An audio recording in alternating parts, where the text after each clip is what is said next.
ಆತ್ಮೀಯ ವಿದ್ಯಾರ್ಥಿಗಳಿಗೆ KS classes ವತಿಯಿಂದ ಸ್ವಾಗತ ಸುಸ್ವಾಗತವನ್ನು ಕೋರ್ತಾ ನಾವು ಈ ದಿನ ತುಂಬ ಇಂಪಾರ್ಟೆಂಟ್ ಆಗಿರ್ತಕ್ಕಂಥ ಇತ್ತೀಚೆಗೆ ನವದೆಹಲಿಯಲ್ಲಿ ನಡೆದಿರ್ತಕ್ಕಂಥ AI ಇಂಪ್ಯಾಕ್ಟ್ ಸಮಿಟ್ ಬಗ್ಗೆ ನಾವು ಇವತ್ತಿನ ಚರ್ಚೆಯಲ್ಲಿ ನೋಡೋಣ. ಅದಕ್ಕಿಂತ ಮುಂಚೆ ತಾವು ಪ್ರತಿದಿನದ ಕರೆಂಟ್ ಅಫೇರ್ಸ್ ಬಗ್ಗೆ ಅಪ್ಡೇಟ್ಸ್ ಅನ್ನ, ಕರ್ನಾಟಕಕ್ಕೆ ಸಂಬಂಧಿಸಿರ್ತಕ್ಕಂಥ ಅಪ್ಡೇಟ್ಸ್ ಅನ್ನ ಪಡೆಯಲು ಮತ್ತು GPSTRಗೆ ಎಕ್ಸಾಮ್ಗೆ ಯಾವ ವಿದ್ಯಾರ್ಥಿಗಳು ಸ್ಟಡಿಯನ್ನು ಮಾಡ್ತಾ ಇದ್ದೀರೋ ಅವರಿಗೆ ಅನುಕೂಲವಾಗತಕ್ಕಂತಹ ಜಿಯೋಗ್ರಫಿ ಮತ್ತು ಸಮಾಜ ವಿಜ್ಞಾನದ ಇತರ ವಿಷಯಗಳ ತರಗತಿಗಳನ್ನು ಈ KS ಕ್ಲಾಸಸ್ ಅಲ್ಲಿ ಹಮ್ಮಿಕೊಳ್ಳಲಾಗಿದೆ.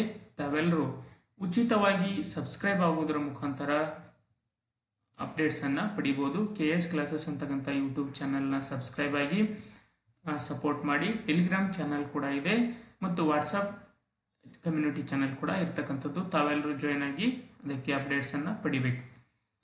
ನಾವು ಇವತ್ತು AI ಇಂಪ್ಯಾಕ್ಟ್ ಸಮಿಟ್ 2026 ನವದೆಹಲಿ ಇದರ ಬಗ್ಗೆ ತುಂಬಾ ವಿಸ್ತೃತವಾಗಿರ್ತಕ್ಕಂಥ ಒಂದು ಚರ್ಚೆಯನ್ನ ಮಾಡೋಣ.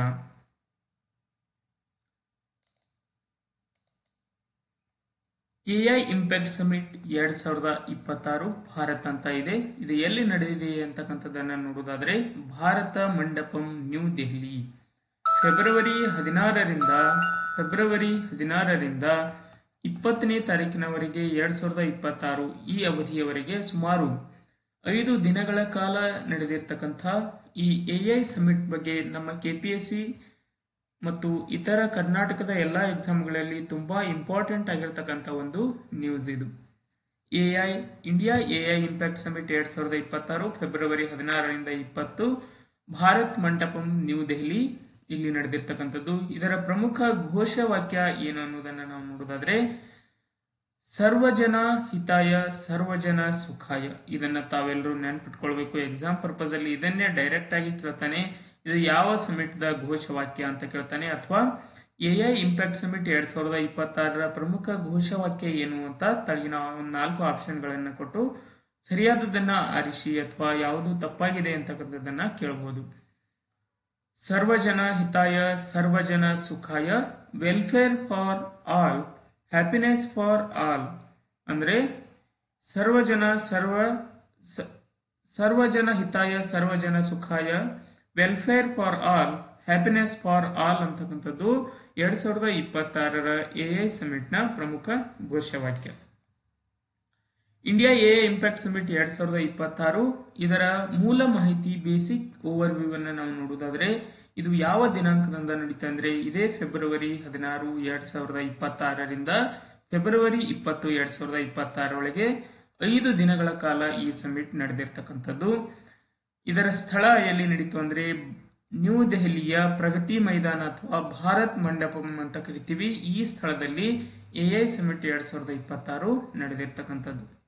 ಇದರ ಪ್ರಮುಖ ಆಯೋಜಕರು ಯಾರು, ಯಾವ ಇಲಾಖೆ ಅಂದ್ರೆ ಭಾರತ ಸರ್ಕಾರದ ಎಲೆಕ್ಟ್ರಾನಿಕ್ಸ್ ಅಂಡ್ ಇನ್ಫಾರ್ಮೇಶನ್ ಟೆಕ್ನಾಲಜಿ ಸಚಿವಾಲಯ ಅಂದ್ರೆ ಭಾರತ ಸರ್ಕಾರದ ಎಲೆಕ್ಟ್ರಾನಿಕ್ ಮತ್ತು ಮಾಹಿತಿ ತಂತ್ರಜ್ಞಾನ ಸಚಿವಾಲಯ ಇದರ ಆಯೋಜಕ ಇಲಾಖೆಯಾಗಿರ್ತಕ್ಕಂಥದ್ದು. ತಾವೆಲ್ಲರೂ ನೆನಪಿಟ್ಕೊಳ್ಬೇಕು. ಇದರ ಘೋಷವಾಕ್ಯ ಸರ್ವಜನ ಹಿತಾಯ ಸರ್ವಜನ ಸುಖಾಯ welfare for all happiness for all. ಮಾನವ ಕೇಂದ್ರಿತ AI ಪ್ರಗತಿ ಮತ್ತು ಸುಸ್ಥಿರತೆಗಾಗಿ ನಾವೀನ್ಯತೆ ಅಂತಕ್ಕಂಥ ಮತ್ತೊಂದು ಧ್ಯೇಯ ವಾಕ್ಯದೊಂದಿಗೆ ಇದು ಆರಂಭವಾಗಿರ್ತಕ್ಕಂಥ ಒಂದು ಸಮ್ಮೇಳನ.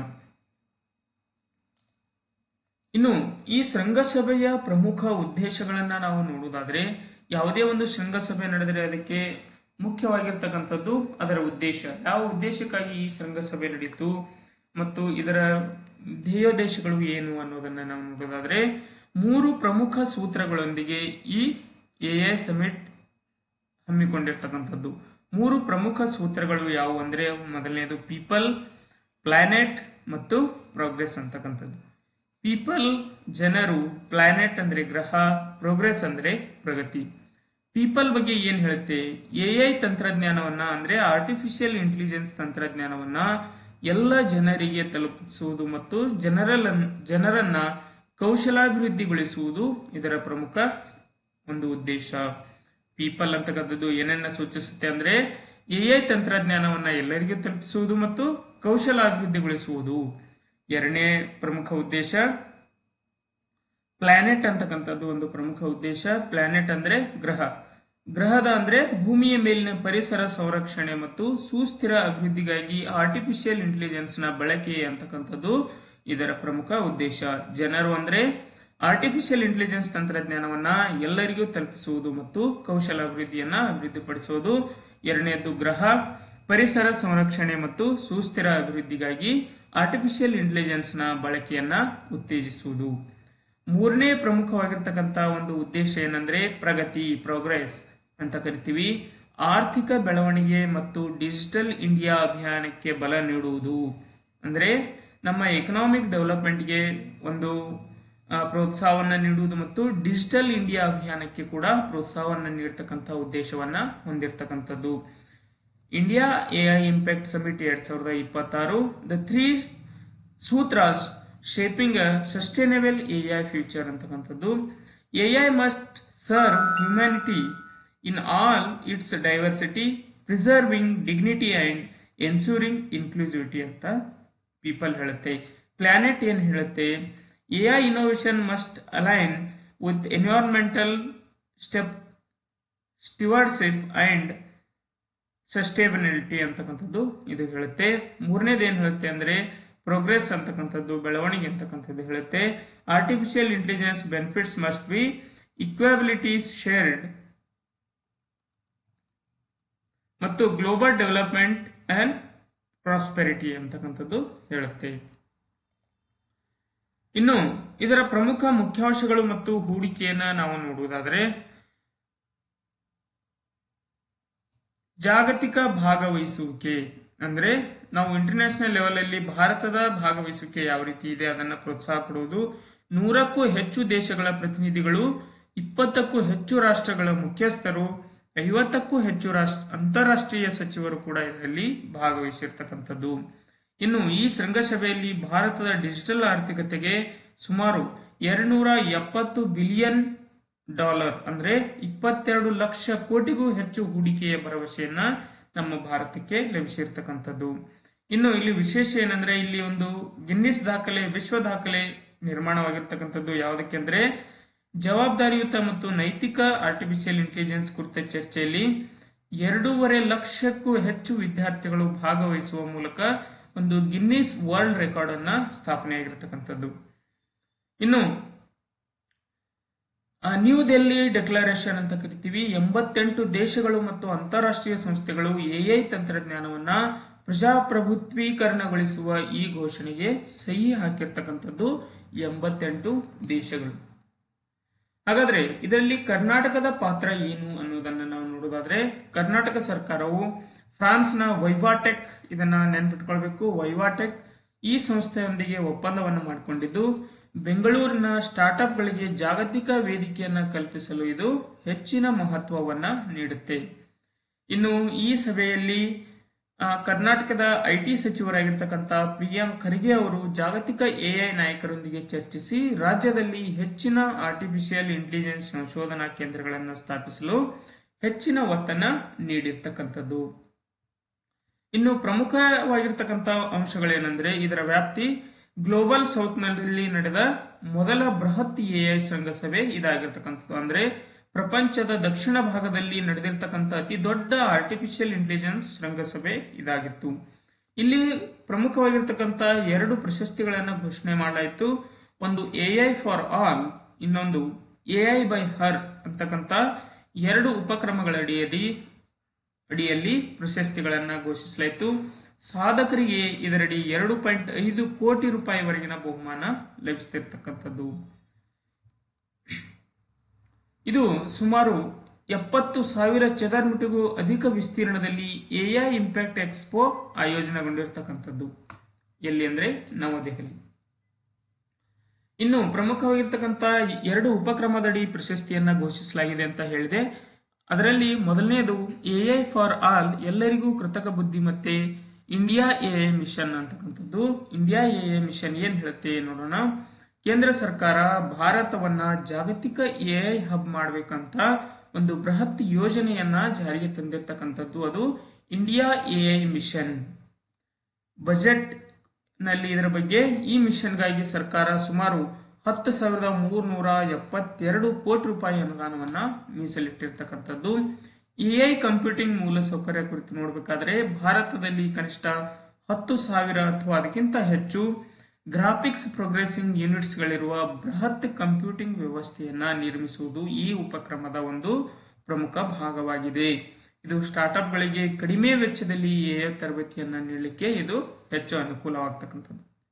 ಇನ್ನು India AI data set platform ಅನ್ನ ನೋಡುವುದಾದರೆ ಸಂಶೋಧನೆಗಾಗಿ ಉತ್ತಮ ಗುಣಮಟ್ಟದ ಮತ್ತು ವೈವಿಧ್ಯಮಯ ಭಾರತೀಯ ಡೇಟಾವನ್ನು ಒದಗಿಸುವ ವೇದಿಕೆ ಇದರ ಉಪಕ್ರಮದಡಿ ಸ್ಥಾಪನೆಯಾಗಿದೆ. ಇನ್ನು ಎಐ ಇನ್ನೋವೇಷನ್ ಸೆಂಟರ್ ದೇಶದ ಪ್ರಮುಖ ಶಿಕ್ಷಣ ಸಂಸ್ಥೆಗಳಲ್ಲಿ ಎಐ ಸಂಶೋಧನಾ ಕೇಂದ್ರಗಳನ್ನು ಸ್ಥಾಪಿಸುವ ಮೂಲ ಉದ್ದೇಶವನ್ನು ಇದು ಹೊಂದಿರತಕ್ಕಂಥದ್ದು. ಇನ್ನು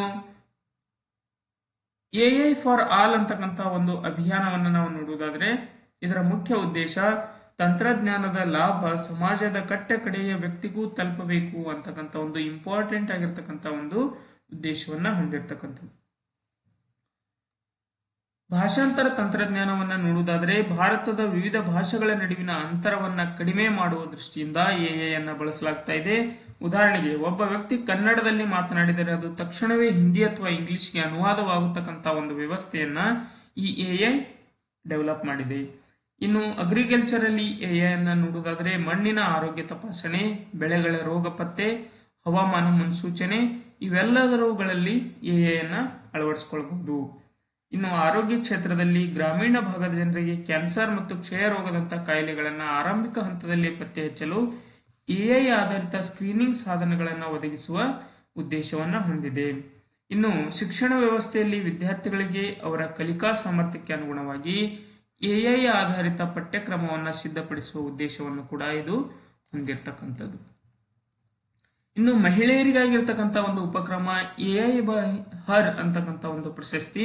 ಇದು ಎಐ ಇಂಪ್ಯಾಕ್ಟ್ ಸಮಿಟ್ 2026ರಲ್ಲಿ ವಿಶೇಷ ಉಪಕ್ರಮಕ್ಕೆ ಇದರಡಿ ಚಾಲನೆಯನ್ನ ನೀಡಲಾಯಿತು. ತಂತ್ರಜ್ಞಾನದಲ್ಲಿ ಕ್ಷೇತ್ರದಲ್ಲಿ ಮಹಿಳೆಯರ ಭಾಗವಹಿಸುವಿಕೆಯನ್ನು ಹೆಚ್ಚಿಸುವ ಉದ್ದೇಶದಿಂದ ಈ ಎಐ ಬೈ ಹರ್ ಅಂತಕ್ಕಂಥ ಒಂದು ಉಪಕ್ರಮವನ್ನ ಜಾರಿ ಮಾಡಲಾಯಿತು. ಮಹಿಳಾ ಉದ್ಯಮಿಗಳು ನಡೆಸುವ ಎಐ ಸ್ಟಾರ್ಟ್ಅಪ್ಗಳಿಗೆ ವಿಶೇಷ ರಿಯಾಯಿತಿ ಮತ್ತು ಆರ್ಥಿಕ ನೆರವನ್ನ ಇದರಡಿಯಲ್ಲಿ ನೀಡಲಾಗುತ್ತೆ. ಇನ್ನು ಎಐ ಸೂಪರ್ ಕಂಪ್ಯೂಟರ್ ಭಾರತದ ಅತ್ಯಂತ ವೇಗದ ಎಐ ಸೂಪರ್ ಕಂಪ್ಯೂಟರ್ ಯಾವುದಂದ್ರೆ ಐರಾವತ. ನೀವು ಇದನ್ನ ನೆನಪಿಟ್ಕೊಳ್ಬೇಕು, ಇದು ಫ್ಯಾಕ್ಚುಯಲ್ ಕ್ವಶನ್. ಇನ್ನು ಭಾರತವು global partnership on artificial intelligence ನ ಅಧ್ಯಕ್ಷತೆಯನ್ನ ವಹಿಸಿಕೊಂಡಿರ್ತಕ್ಕಂಥದ್ದು. ಇದು ಕೂಡ ಫ್ಯಾಕ್ಚುಯಲ್ ಕ್ವಶನ್, ಫ್ಯಾಕ್ಚುಯಲ್ ಮಾಹಿತಿ. ಮತ್ತು ನೈತಿಕ ಎಐ, ಎಥಿಕಲ್ ಎಐ ಅಂತ ಕರಿತೀವಿ. ಎಐ ಬಳಕೆಯಲ್ಲಿ ಜನರ ಖಾಸಗಿತನ ಮತ್ತು ಸುರಕ್ಷತೆಯನ್ನು ಕಾಪಾಡುವುದು ಸರ್ಕಾರದ ಪ್ರಮುಖ ಆದ್ಯ ಕರ್ತವ್ಯ ಕೂಡ ಆಗಿರ್ತಕ್ಕಂಥದ್ದು.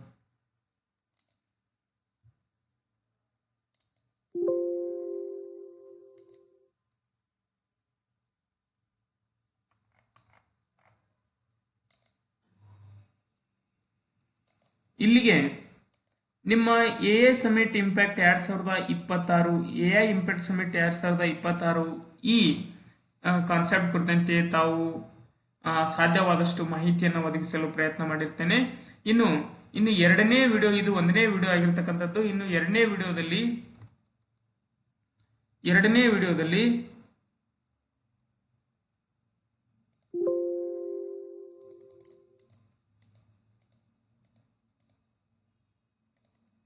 ವಿಡಿಯೋದಲ್ಲಿ ಎಐ ಇಂಪ್ಯಾಕ್ಟ್ 2026ರ ಶೃಂಗಸಭೆ ಸಂಬಂಧಪಟ್ಟಿರ್ತಕ್ಕಂಥ ಮತ್ತು ಅದರಲ್ಲಿ ಚರ್ಚೆ ಮಾಡಿರ್ತಕ್ಕಂಥ ವಿಷಯಗಳ ಬಗ್ಗೆ 50 MCQ ಇಂಪಾರ್ಟೆಂಟ್ MCQಗಳನ್ನ ಮುಂದಿನ ತರಗತಿಯಲ್ಲಿ ಚರ್ಚೆಯನ್ನ ಮಾಡೋಣ.